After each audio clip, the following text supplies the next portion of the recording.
The meek shall inherit the earth, they may not become CTOs. Yeah. That's going to be the strap line to the podcast. So all the stuff that I implemented when I came out of university and I started my IBM career, all that's in the museum now. Let's bring it right up to date. We haven't talked about AI in the podcast yet. It is an amazing tool set, bonkers. right? It is absolutely bonkers. Go and talk to ChatGPT and ask ChatGPT how ChatGPT works and keep peeling the layers of the onion. Can we pluck out a mistake? Can we hear about the vulnerable side of Nick? And they said, if we don't run the bills, if we don't do the bills on time, this business will run out of cash in 24 hours.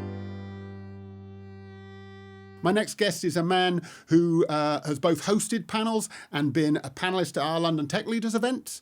So he's very experienced with this, with over 30 plus years of experience, making his way through the ranks to become a CTO of infrastructure services before being a part of the IBM Kyndryl split, where he is now the CTO for the whole of the UK and Ireland for Kyndryl.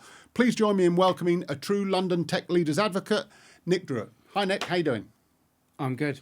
Nice. Thanks for having me. Yeah, no problem. Wonderful to be here. Thanks for coming along. Why don't you tell us a little bit about yourself, Nick? So, I went to university. I did a degree. I did one of the first ever degrees that was a joint business and IT. So I didn't want to do a straight computer science degree. I wanted to do something that was a bit more applied. So it was called Business Information Management System, also known as BIMS, at Polytechnic Southwest that became University of Plymouth. So I did that, graduated in 97, but most importantly when I was there, so I did my placement very locally to the university. So I was at Southwest Electricity, SWEB, they're now part of EDF. Right. And I was an OS2 engineer, if anyone remembers what that was. Oh dear. It was a while ago. We started rolling out OS2, decided that wasn't for us, ripped it out, put in Microsoft technology, so that started my career. In the Microsoft sphere, that got me a job at IBM in 97. So I joined IBM as a Microsoft and OS2 engineer. Did that for a few years in our outsourcing business, jumped ships to our project services business. Then decided I wanted to go into architecture, so a complete change of that. Thought I needed more than just two platforms, and I did what was probably a change of religion at the time. I went from doing Windows and an OS2 to Unix. Oh, sacrilegious. Yeah. So I was kind of a polyglot, doing both Unix and OS2 and Windows. But the bottom dropped out of the market, .com crash. So I just moved across to a different part of the business to do big Unix stuff, and the bottom dropped out of the market. That got me into the only Unix I could get that could run on my ThinkPad at the time, my IBM ThinkPad, was this thing called Linux. Right. So I bought a magazine, got a CD off the front cover, brilliant, put it in my laptop, taught myself Linux. That got me into open source projects. Did about 5 or 6 years at IBM figuring out how to make money from free software in the open source space. And that then got me onto some big programs where I went from being the project I worked on, I was an engineer, I was a Linux engineer, and the customer changed the scope and changed the leadership on the same day, and I ended up leading a team of 120 people on a big transformation program, and I did those rinse and repeat for about 15 years or so, bigger and bigger and bigger projects for flagship customers in the UK and around the world.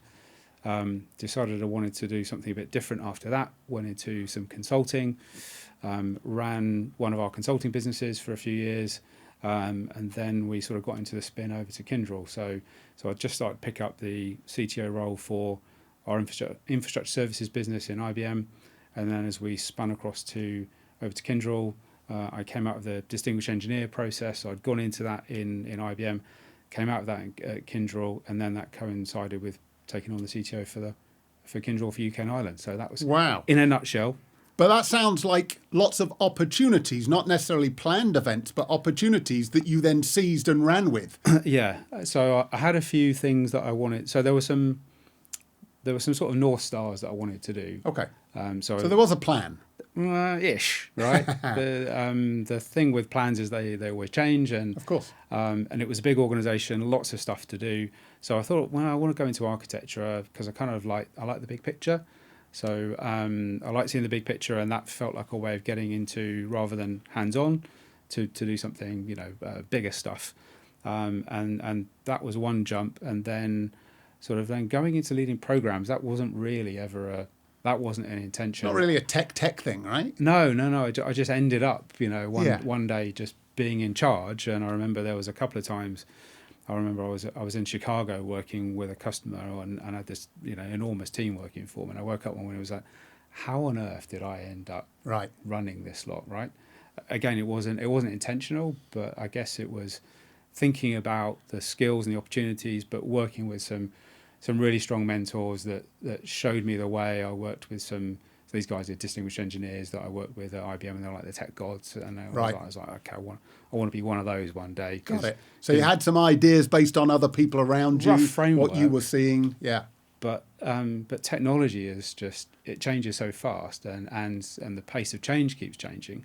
So all the stuff that I implemented when I came out of university and I started my IBM career, all that's in the museum now. Right. OS2, right? So there'll be people who are listening to this podcast who are going to have to go and look on Google or ChatGPT and understand what on earth was this thing, right? So there are people listening to this podcast who are going to go and look at what a CD is. Yeah, so, a CD, yeah. on the front of a magazine. What's that about? Because, I remember, do you remember there used to be EasyJet had an easy internet cafe on Tottenham Court Road? Right, yeah. Yeah, and it was the one place in London that had like unmetered fast internet. And when I couldn't get the version of Linux I needed, I used to go there like 2 a.m, download it and cut it to a CD, right? Because in an internet cafe on Tottenham Court Road. Because it was dial-up modems at home, right? So I've got a dial-up modem, or I can go and give Stelios. Half our audience don't know what dial-up is. Let's not worry about it. Let's not worry about that. Sorry, I'm aging myself. Aging myself. But it's great because I think the big thing that you said that is almost the purpose of London tech leaders to help that next generation coming through. You just said one day I woke up and I was in charge. Yeah. We want to help our audience and our community members one day when they wake up and they're in charge, we want them to be prepared. Yeah. We want them to have all the experience that people like you and our other podcast guests have learnt the hard way often and be ready and prepared for them. So that's a really great insight. Sometimes these things happen, but also serendipity is a little bit involved in careers as well. Absolutely. I'm the same. It's like, oh, should I do that? Yeah, go on, let's do it. Let's get involved and let's take those opportunities. So that sounds great. Listen, I feel like we've got to know you already, Nick, but we're going to give you the 10 quick fire questions anyway, right? We do this for everybody. So quick, snappy answers if possible. Early bird or night owl? Early bird. Okay. AWS, Google Cloud, or Azure? I'd have to say all three. Sitting on the fence there. A tech leader that you admire, past or present? A guy called Phil Taylor, who was a distinguished engineer, who was a enormous influence on my career and sadly passed away two weeks ago of pancreatic cancer. That's a shame. He was... but good that he had a positive impact on your career. He was a fantastic guy, and I got to see him a few weeks ago, took him for lunch, and he was in great form, and I saw him about 48 hours before he died. He was just an enormous influence on my life. I can see from your emotion that means a lot to you. That's really, really good that you had that mentor for you. One brilliant dev or 5 solid devs? 5 solid. Okay. Favourite thing to do outside of work? I collect silly sports cars and race them. Well, no, I don't race them. I drive them on tracks. Okay, we are talking about that after the podcast. Okay. One piece of technology that will always be your first love? My AirPods Pro 2. Okay. Yeah. That's interesting. They just made a difference for you? They are for a couple of £100. I think they're about the best. They're about the best because I was like, when I was at uni, I spent my first student loan on buying a stereo, a really nice one, right? As all students do, as you should do, right? Yeah. So, but I got a grant for my first year, my first year I bought a stereo. So I've always been into my music, my audio gear. Got it. And the AirPods, I think, they strike the perfect balance between convenience and quality. Brilliant. We love that. Remote first or office first? Oh, good question. I live 2 miles from the office, so I can be in 5 days a week. Getting stuff done and focusing, probably at home. Collaborating with people, The office, absolutely. Okay, great, good answer. If you could live anywhere in the world for a year, where would it be? I'll try Iceland. Iceland. Yeah. All right. Well, take your money because the beer's expensive, I hear. Yeah, right? yeah. Okay, Iceland's a good one. Favorite coding language? Well, I'm an infrastructure guy, so I'll probably say Bash. Okay, Bash. Nobody else is going to say Bash, by the way. And now half our audience have to go Google what They're Bash gonna is. have to look But that up, that's right? good. That's good. All right. And after this, back to the office or out for lunch? You're a CTO. Come on. I'm going out for lunch. Are you? I am out for lunch. You want to tell us who you're going out for lunch with? Yes, I can. Yeah. Okay, shoot. So I'm going to meet a guy called Frank, who I met a few years ago, and ex-colleague of mine called Flick March. So I met Frank at a Birkbeck employers panel just about the time of the Kyndryl spin, and it was a neurodivergent students panel. So neurodivergent students who are just coming to the end of their studies and were looking to talk to employers who could offer them, a path into there. So Great initiative. So at the end of the session, I said, "Listen, here's my contact details. If anyone wants to get in contact, reach out." And a few weeks later, I got an email from Frank, who told me he was quite autistic, or really autistic actually, and wanted a chat. So I went to get my colleague Flick, who does a lot of work with neurodivergent people. Right. So the pair of us jumped on a call, got to know Frank. He was really struggling at the time. And then over the period of about 6 months or so, we'd meet with him every few weeks, get to see how he's getting on. Nice. His confidence developed, sort of come out of his shell. And then one day, Flick and I were on a call with him, and he said, "I've got some news." And we were like, "Oh no, what's gone wrong?" And he said, "I've got a job." Lovely. I'm like, "Oh, where?" And he said, "At Capgemini, which is actually one of our competition." We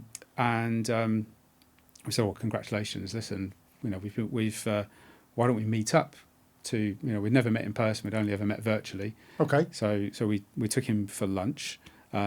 Delightful person in face to face. It makes my month, or actually makes my quarter when I see him, because we took him for a slap up meal, and now Flick and I every 3 months it's a tradition now. So for the last couple of years, every 3 months we take Frank out we take him out for a slap up meal.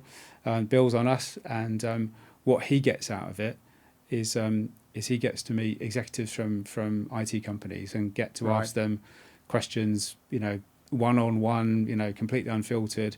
He's unfiltered, we're unfiltered, and we can, it's like his ability to get to the C-suite in his organization, but, it's a safe space for all of us. Flick, Frank and I are meeting up for lunch at the Sky Garden at 1:30. So. Well, that sounds really great, and I mean that's clearly generous of you and Flick, given how busy I'm sure you are in your day-to-day life. Yep. But I bet you get so much out of it as well, right? It's every time I leave the lunch, Flick and I, we give each other a big hug and said that was amazing, right? Oh, that's good. We're just watching him grow, watching him get to ask questions in a safe way. For us, it's the least we can do, right? We've been successful in our careers. People helped us on the way. Sure. It's on us to help them. Well, now you get to go and have lunch with Frank today and tell him he got a name check in the London Tech Leaders CTO Lens podcast. I will do. Brilliant. Well done. That was a great story. Okay, we don't have to talk about anything else now. We can just, let's get into some tech leadership, tech stuff. right? Yeah, okay. Exactly. All right, so you're a CTO. Yep. You're a CTO of a big company that spun out of an even bigger company. Yep. A little bit startup, a little bit enterprise. Mm-hmm. Given your experience as a CTO, how do you feel the role is understood or perhaps misunderstood? Well, I think the role is misunderstood because it tends to not have it's one of those roles that a lot of organizations have, but a standardized job description is probably not something that every organization has. So it will be a job title that will mean very different things in different organizations. So I think in a startup, probably the CTO, you're probably going to be the chief builder, right? Maybe you're working on a product, right? So you're launching something.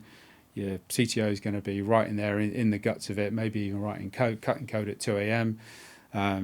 dealing with any emergencies, right? Probably out looking for money, right? Helping with the funding, working with the founders and out there, and that's going to be that mission, right? And in an enterprise, I think you're going to have very different organizations, different challenges, sorry. So it's going to be startup, what's the runway? Yep. Right. Enterprise, what's the ROI? Right. Right. Yeah. So different kinds of things, right? And you think the CTO has to balance those, has to, depending on which context they're in, there has to be an awareness there of those kind of things? Yeah, I think you've got to, you need to understand the context you're working in, right? And, Okay. and we've been on this journey, right, over the last 3 or 4 years, where, we've been on, what are we doing as an organization?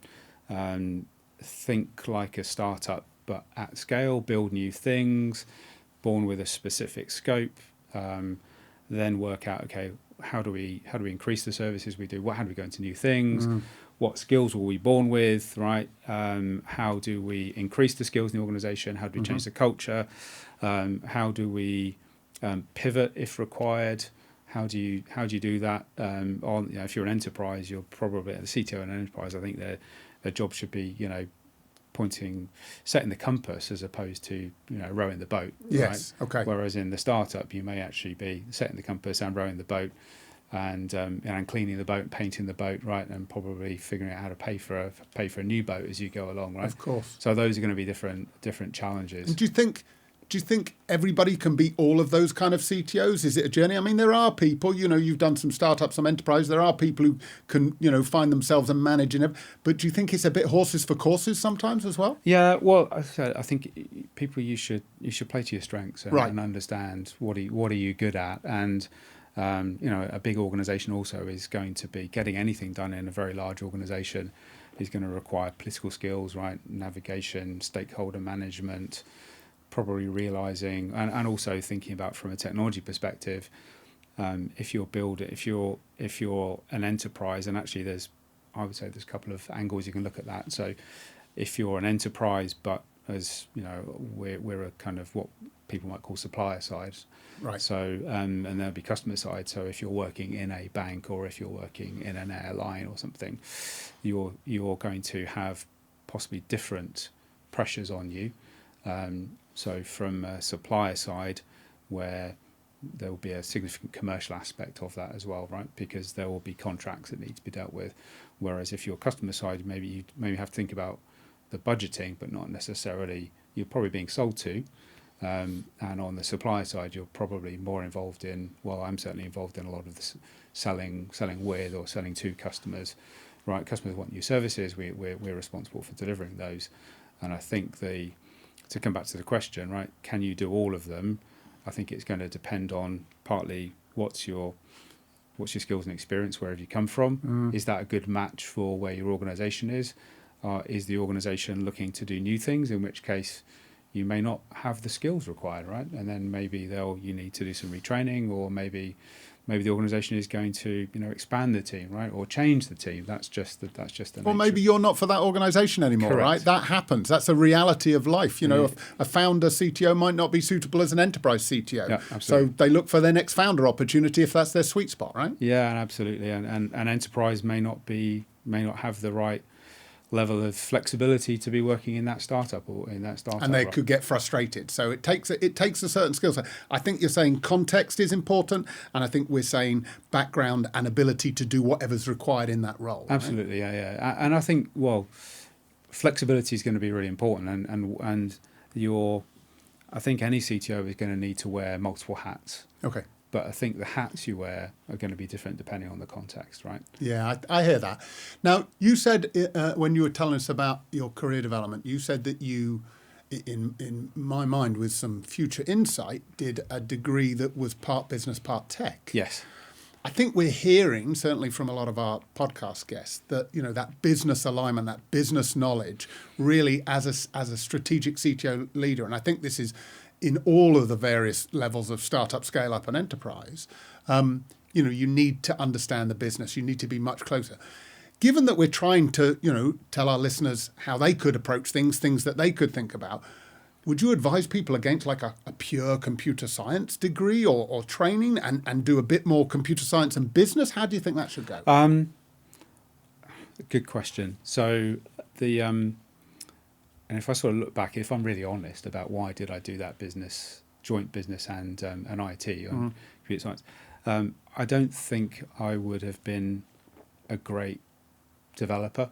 Right. Right. I don't think I would have been a great software developer. We share share that. I was never the best developer. So I'm probably, there's a little bit of ADD that goes on. Okay. That has in the past allowed me to be and you sort of, this comes back to understanding the context and understanding your own strengths.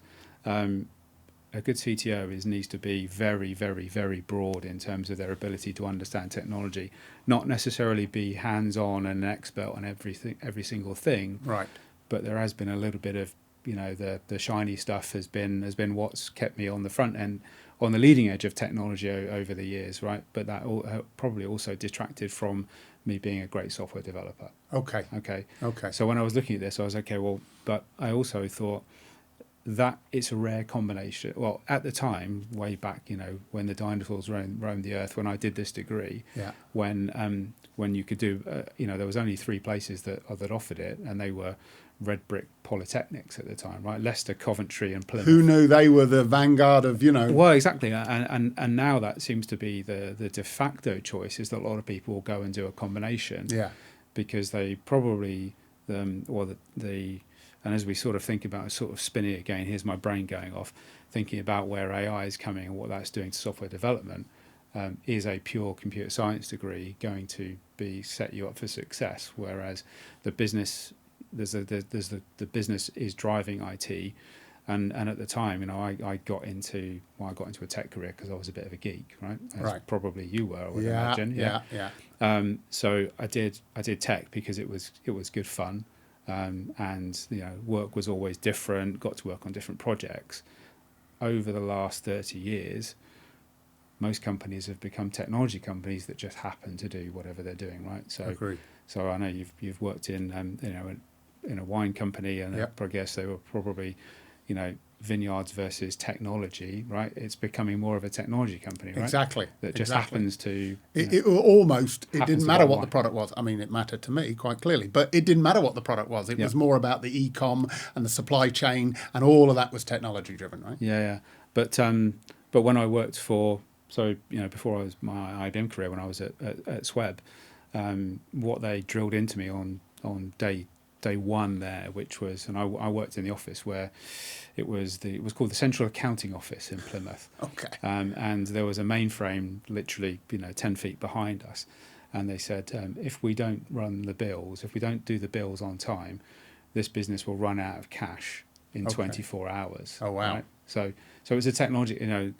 It's people get upset if the electricity turns off, but the electricity company, the cash flow is so tight that they needed to... That's the definition of a business critical system then, absolutely, right? Yeah. And because we were an electricity company, we had 6 electricity feeds into the bottom into the basement, into an enormous bank of batteries that would run the mainframe for a few hours. Wow. Yeah, so it was that kind of criticality.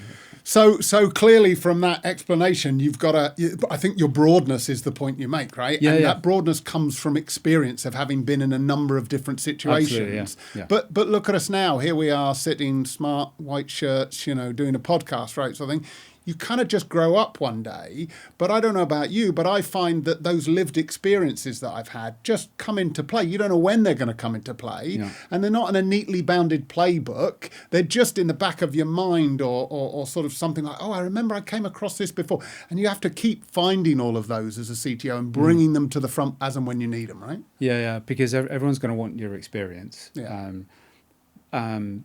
People sometimes think that you know everything, right? But you can't possibly know everything. You have to know enough to be able to find. Well, you need to know enough to either ask the question, right? If someone comes to you a question, right? Can you give me the answer, David, to this particular thing, right? You may not have the answer straight away, but you've either got the experience to be able to, the experience in the network to be able to research something and give someone an answer quickly enough, or direct them to someone who can, right? So that's. And that's that's the sort of career growth over the years.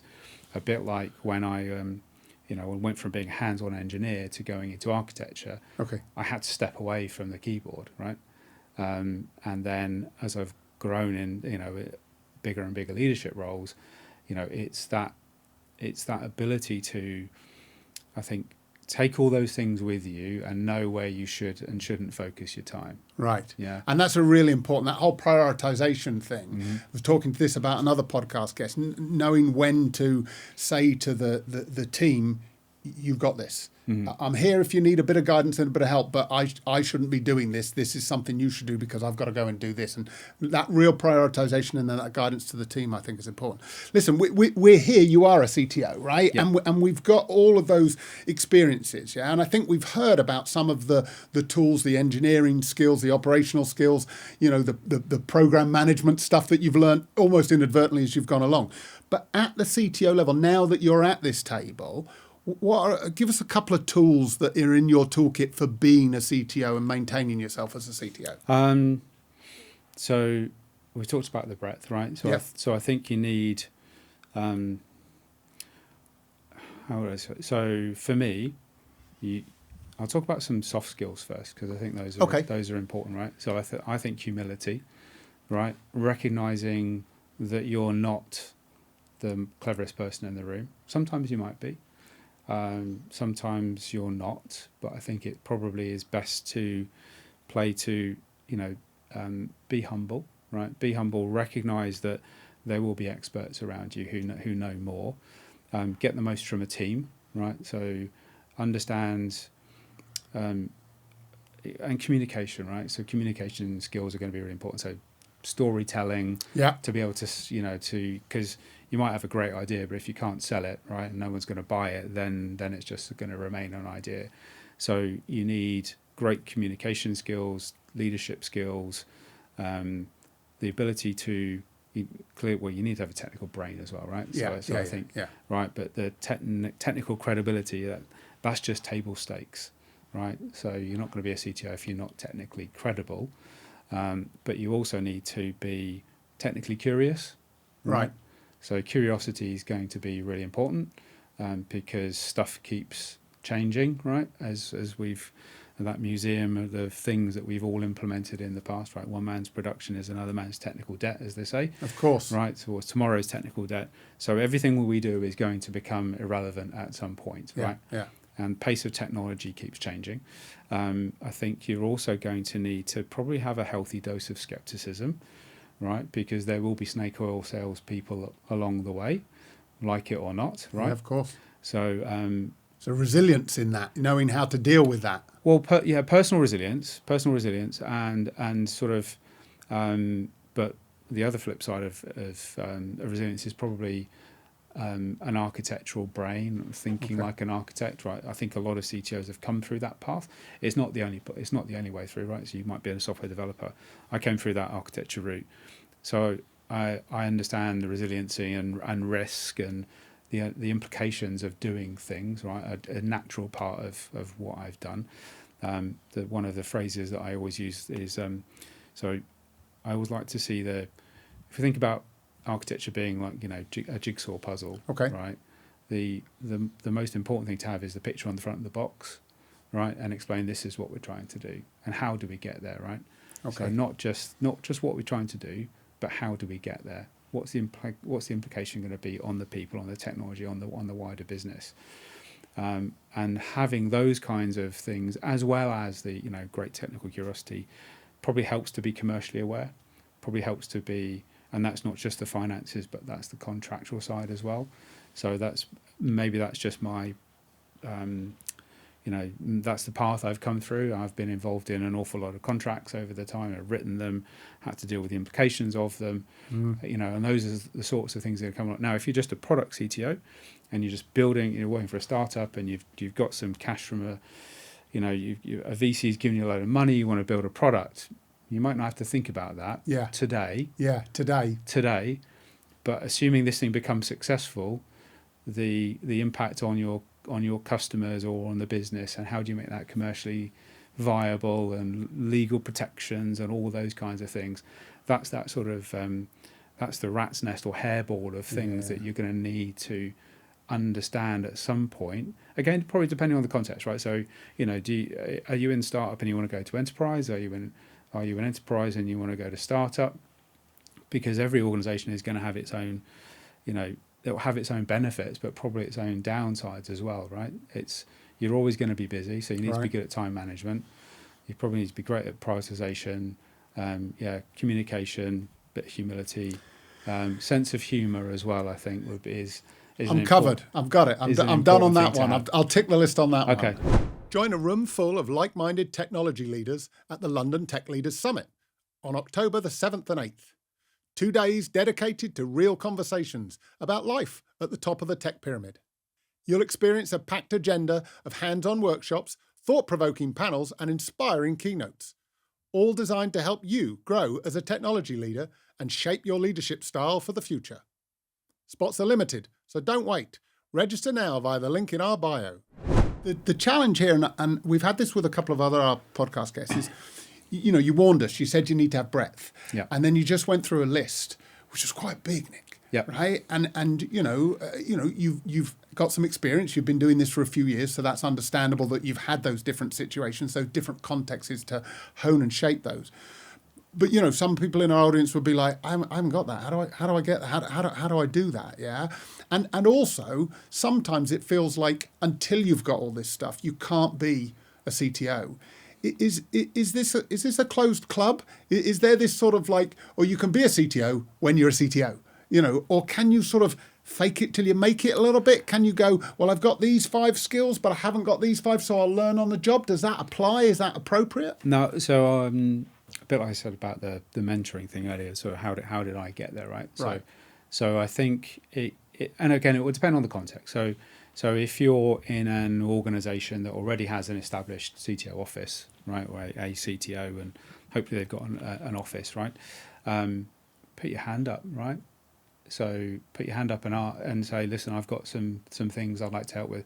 Not just doing your BAU operational activities, but is there a transformation project that you can help with? Because if people come to me and say, listen, I think you've got to declare your ambition at some point, right? Right. Okay. So declare your ambition, right? So the meek shall inherit the earth, but they may not become CTOs, right? So we got the meek shall inherit the earth. They may not become CTOs. Yeah. That's going to be the strapline to the podcast. So we put that on. So I think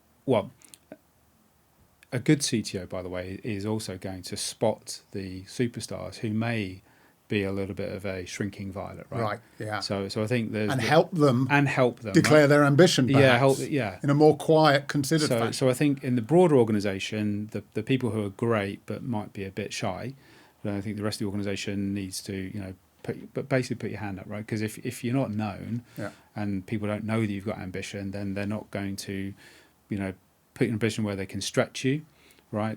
But when the times in my career where I've had the biggest leaps in what I was doing was where I was, they call it the comfort zone, the stretch zone, and the panic zone, right? So I would be probably heading towards the panic zone, but with somebody who was very senior who was doing that intentionally, and there was a safety net, right?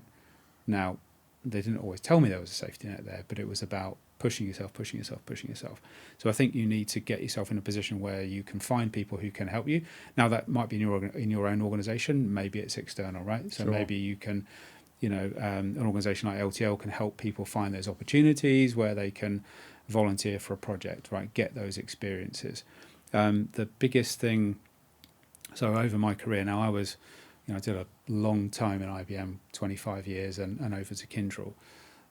One of the greatest things that I found over that time was being able to do lots and lots of different things. And every time, I would make mistakes, right? Everyone makes mistakes.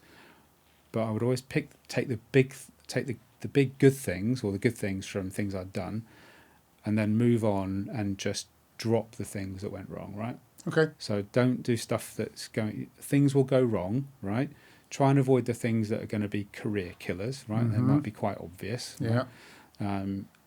I would also say technology it's a small field, and you always bump into people, right? So It comes back to my be humble, right? But don't make enemies, right? Yeah. Be nice, because you never know when you're going to bump into these people, and they might be people that can help you get those experiences to get you the next level up, right? Yeah, yeah, So that's so true. You come back round to those people and those experiences, and people remember you. I think all of that is really valuable. I'm in agreement with you. It's not a club, but you do have to work, right? You have to have that curiosity. I like your sort of look around. I call it the Blockbuster effect, for those who can remember Blockbusters on the TV. You're on square G. You look left, you can go to square A. You look right, you can go to square F, right? So I think there's stuff around you. There's always something. And if you're curious about that and you volunteer a little bit, then that's how you get forward. I thought you meant Blockbuster Video, which was going to be not Blockbuster Video. Another throwback to the dark ages. Let's not go there. Let's not go there. Listen, okay, this is really good. Let's bring it right up to date. In terms of AI. So, we haven't talked about AI in the podcast yet, mainly because we're talking about leadership skills, and I'm not sure how appropriate AI is. Although as a CTO, you're going to have to make decisions about how AI gets deployed across your company and your clients and stuff like that. How do you benefit from AI as a CTO? How does that impact your day-to-day life? How do I benefit from it? So I would say a year ago, I'd have probably... Here comes a new, here's a topic I need to come up to speed on, right? I don't know, mainframe COBOL modernization or something like that, right? I don't know anything about it, right? Or I actually didn't. I know quite a bit more about it now than I did a year ago. But I'd have Googled something in the past. Now I'll go to a Gen AI prompt and start asking questions. And for me, it's an accelerant to be able to. So I've got this architect's brain, right? So I always like, how do things work? And I actually used it a few months ago to actually really get under the covers. It's great. Ask AI how AI works. Right. That's a really good fun, right? Go and talk to ChatGPT. Okay. And ask ChatGPT how ChatGPT works, and keep peeling the layers of the onion. And it's really, for me, it's turbocharging how you learn this stuff. Okay. So I think, for an existing or an aspiring CTO, where you're always going to be expected to know everything about everything, being on the front foot and using those tools, ChatGPT or Gemini or Copilot, pick your tool of choice. Don't put your company data in there, right? Because that's one of those career limits. Tip from the top. Yeah, that would be one of those. I said don't do career limiting things, right? That could be one. But you can learn. Because we need, as leaders, we need to learn and learn and learn. Continual learning. I didn't talk about that on the other sort of attributes, but you've got to be, as part of that curiosity, be able to learn.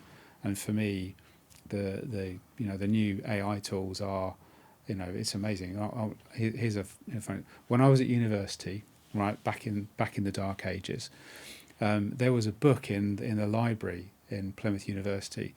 And it was a book that had every site on the internet in it.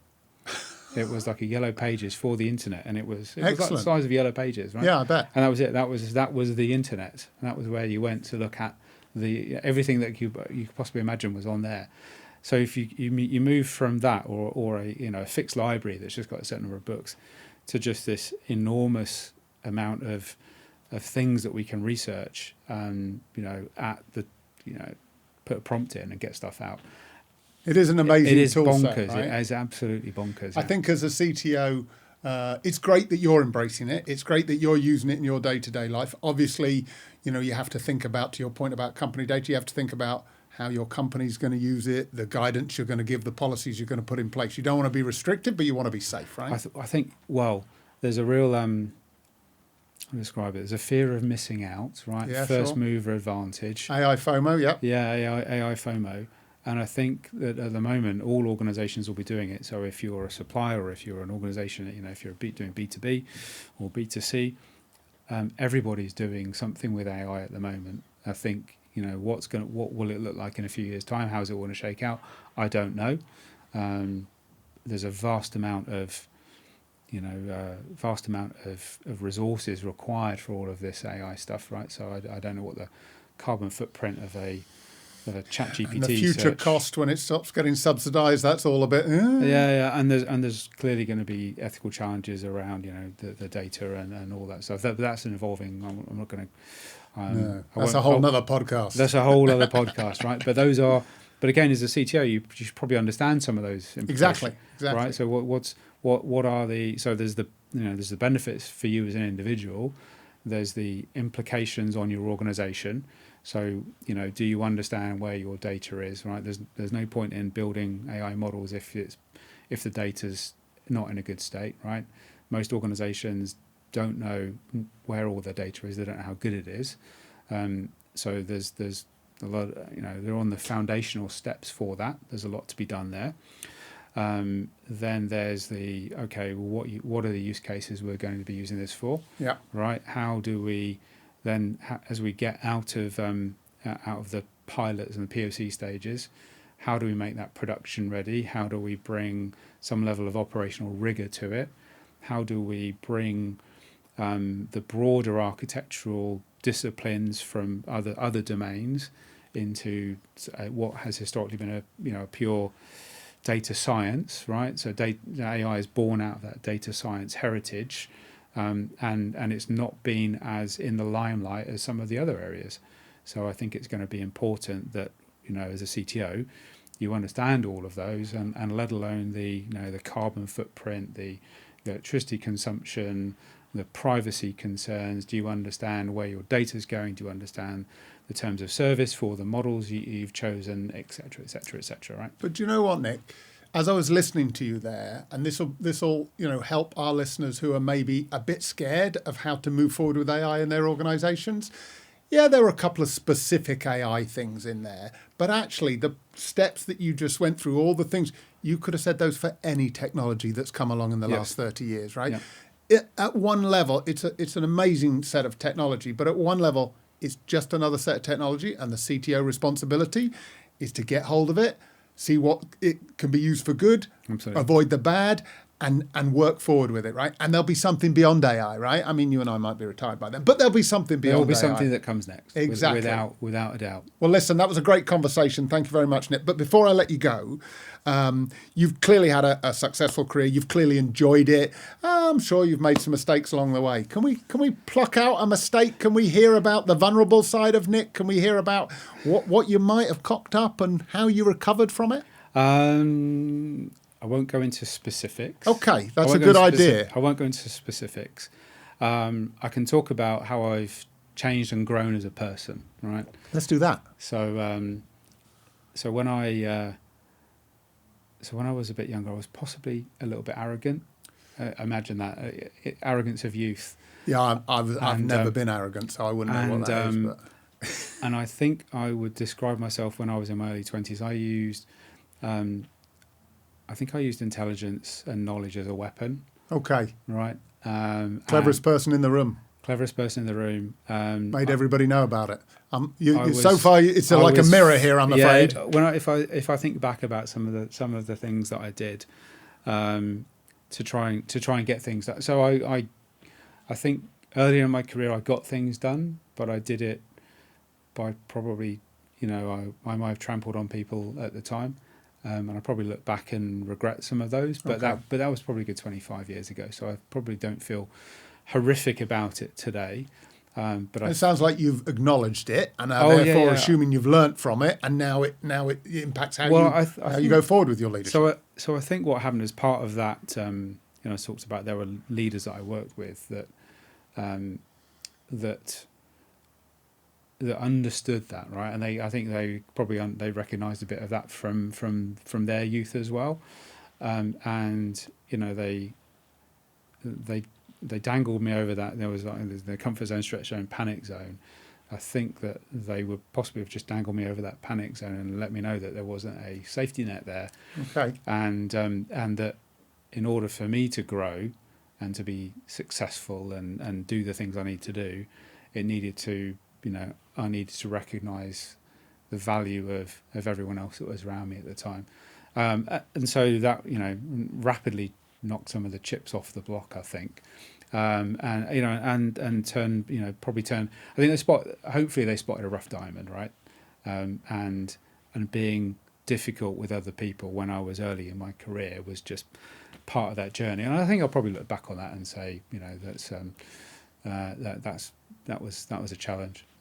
I think that's really honest of you, Nick. I think that, like I say, actually that was quite similar to me. I think I was a young, enthusiastic guy. I wanted to get out there, wanted to prove myself. And sometimes that enthusiasm bubbles over into a little bit of arrogance. Sometimes it comes across as, not considering other people. And you've just said thinking about other people and how to help them and how my engagement with them impacts them. And I mean, I'm sure there are people who can do that from birth. But for people like you and me, that's a lived thing. We have to go through it. Right? Oh yeah, we have to get to that point. We absolutely have to learn that on the way, and it all comes with this ambition, right? So there's the ambition, there's the drive, because you don't get to be in this sort of position without some drive, right? But it was at the time, it was like focusing that in the right way, and probably a bit too much ambition. And it took a few years to realise that we need to get these things. Or as I said, I can't get anything done these days without the help of other people. Yeah. And look back 30 years ago, I was probably doing it in spite of other people, right? So right. It was my way or the highway, and I think that that's we all get older, right? And we do, and we hopefully a little bit wiser. Yeah, let's hope so, Nick. Well, hopefully what you've shared with our audience today is going to help them get wiser, maybe a bit quicker than you and I did in our careers. But there you go. Thank you ever so much for sharing. That's always nice to feel a little bit of vulnerability. Everybody knows that, you have to go through these things and develop as a human for any kind of role, and it's really important in the CTO role. Okay, so that was a great session with Nick. I think we learnt an awful lot there. We went through, is the CTO role misunderstood? I think, Nick's quite clear. It is misunderstood, but part of the reason it's misunderstood is because it's such a varied role. We've got scale-up, startup, enterprise CTOs. Can you be all of them? Well, it sounds like Nick's had a good go at some of that, but actually, I wonder if it's a bit more horses for courses. I wonder if you need to pick your strengths, focus on them. But then we talked about a toolkit, and we talked about the ability to have things in your toolkit that perhaps you hadn't got before. Nick focused on some of the softer skills. And clearly, maybe if you're just a hard-nosed coder, some of those softer skills aren't going to come naturally to them, but you can learn them. And one of the ways Nick did that was that he had mentors, he had people that he looked to who taught him some of those skills, as well as doing some self-learning himself, I'm sure. So I think that was really good. We moved on from that, and we talked about, is being a CTO a closed club? Do you have to be a CTO to be a CTO? And I think that, Nick was quite clear about this. You have to learn a breadth of skills, right? And therefore, if you're thinking about being a technology leader of the future, go and do some things. Go and check out. Look for those opportunities that give you that breadth of skills, both soft and hard. And continue utmost to be curious. I think we've heard that from other podcast guests, but particularly from Nick. I think it was really great to hear Nick's vulnerability, but right at the start of the conversation, we heard that Nick is meeting Frank for lunch today, and Frank has a neurodiverse background, and I think it's really great to hear that leaders, even if they've come up and scaled to a lofty height, have that humbleness to be able to go and share back to people. And of course, that's what the CTO Lens is all about, extracting those stories from experienced people and sharing them with our audience. So that's really great. So hopefully you got some stuff from our conversation today that was really good. Back to you, Nick. What is this tangible takeaway for our audience you can give us? So I think I talked about the breadth, right? So all the different things. So I think the one thing that you could do would be, I was going to say do a self-assessment, but maybe find someone trusted. Okay. Who can... So maybe it would be find a CTO. So through LTL, you can of course find a CTO. But even if you're on the way there, find some time with maybe a CTO in your organization, and get them to help you understand where are you strong and where have you got the gaps, and then figure out how to engineer some experiences to fill in those gaps. Okay. So because it could, and this is going to come from depending on where you come from. So I'll come back to right at the start, depending on the context. So if you're a really strong software developer and you're on the way, but you've never done any commercial work, can another CTO help you get those things? Because if you're going for a CTO role, I think there will be a number of things that are going to be expected. So technical credibility, we talked about that, the commercial things, there's the people leadership, etc. Nobody is born with all of those things. Right. Nobody is born, right? So you have to develop those. So I think if you're unable to assess where you are today, get someone who's experienced to be able to go for a coffee, explain your career background, where do you think you're trying to go, and see what do you need to do to fill in those gaps, right? And maybe put your hand up and say, listen, I want to volunteer for a project that will give me some of those things. Because if you can't do it in your organisation, you need to do it outside. I love that, Nick. I think that's really, really good practical advice. And also, I think, you and I are examples, but lots of people, as you say, in the London Tech Leaders community, they're always willing to share. Right? I just don't know any CTOs who wouldn't, they're busy people, but they'll find time for that coffee, just like you are for your lunch today. And they're always happy to share because they've got the lived experience that has come through their journey. And they know that sometimes. So for those feeling like, I don't want to go to tell my CTO and get an assessment on what I'm not good at, why wouldn't you want that, right? You've got an experienced person there. They'll be kind about it, and then you can develop from there. I think that's great advice, Nick. Thank you ever so much. Really appreciate your time coming on the podcast. Thank you. If you've enjoyed the podcast today and listening to Nick's experience and the conversation we've had, please tune into the next one. We've got lots more guests coming on. We've got lots more technology leadership topics that we'll be talking about. Don't forget to look in the bio, link, like us, follow us, and we'll see you next time. Thanks very much. Come back for another Through the CTO Lens. So there we have it, folks. Another podcast wrapped up, and now would be a great chance for me to tell you about what we have coming up at London Tech Leaders. On October the 7th, 8th, we have our 2-day annual conference where you can see me and a few of the guests of the podcast discussing leadership-focused topics, such as harmonious versus high-performing teams, discussing whether technology leaders should build or buy, and also you might find a debate or two about the collapsing role of the C-suite.